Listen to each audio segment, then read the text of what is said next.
Plantation corporation of Kerala limited Kodumon A ഡിവിഷനിൽ പുതിയ rubber planting ആരംഭിച്ചു. കൈതകൃഷിക്കിടയിലാണ് റബ്ബർ തൈകൾ നട്ടത്. റബ്ബർ തൈ നടീൽ പ്രവർത്തനങ്ങളുടെ ഉദ്ഘാടനം ഡെപ്യൂട്ടി സ്പീക്കർ ചിറ്റേ ഗോപകുമാർ നിർവഹിച്ചു.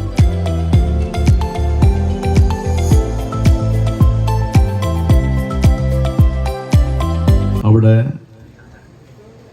ഇത്തരം ഒരു സ്ഥാപനം കൊണ്ടുവരാൻ വേണ്ടിയുള്ള പരിശ്രമം നടത്തിയത്.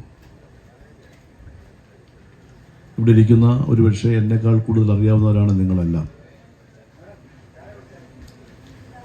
62 രജിസ്റ്റർ ചെയ്ത് സ്ഥാപനം പ്രവർത്തനം ആരംഭിച്ചത്.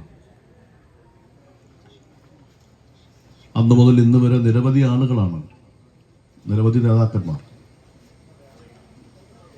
ഈ പ്രദേശത്തെ തൊഴിലാളികൾക്ക് വേണ്ടി അവരോടൊപ്പം ചേർന്നു. മറ്റു സംസ്ഥാനങ്ങളിൽ നിന്ന് ഉൽപ്പന്നങ്ങൾ ഇവിടേക്ക് വരുമ്പോൾ കടത്തുകൂലി കൊടുക്കേണ്ടി വരും. അത് നമ്മുടെ ഉൽപ്പന്നങ്ങളിൽ നികുതിയായി വർദ്ധിക്കും. അങ്ങനെ വിലക്കയറ്റം ഉണ്ടാവും. ചെയർമാൻ OP അബ്ദുൽ സലാം അധ്യക്ഷനായിരുന്നു. MD doctor James Jacob, K Mohankumar, Elamannoor Ravi, Angadickal Vijayakumar, M Shamsuddin, BV David, Biju Mathew, C Prabhakumar, KR Anilkumar, M Nasar, John Thomas, RS Rajeev, justice Karunarajan, M Santhosh എന്നിവർ പ്രസംഗിച്ചു.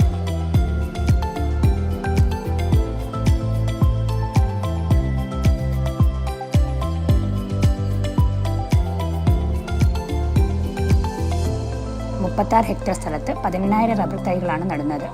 3ാം തവണ ആവർത്തന കൃഷിയാണ് നടപ്പാക്കുന്നത്. ഉയർന്ന ഉൽപ്പാദനശേഷിയുള്ള റബ്ബർ തൈകളാണ് പുതിയ കൃഷിക്കായി ഉപയോഗപ്പെടുത്തുന്നത്. പദ്ധതിയുടെ ഭാഗമായി കൊടുമൺ ചന്ദ്രപ്പള്ളി എസ്റ്റേറ്റുകളിൽ ആവർത്തന കൃഷിക്കും തുടക്കമായി.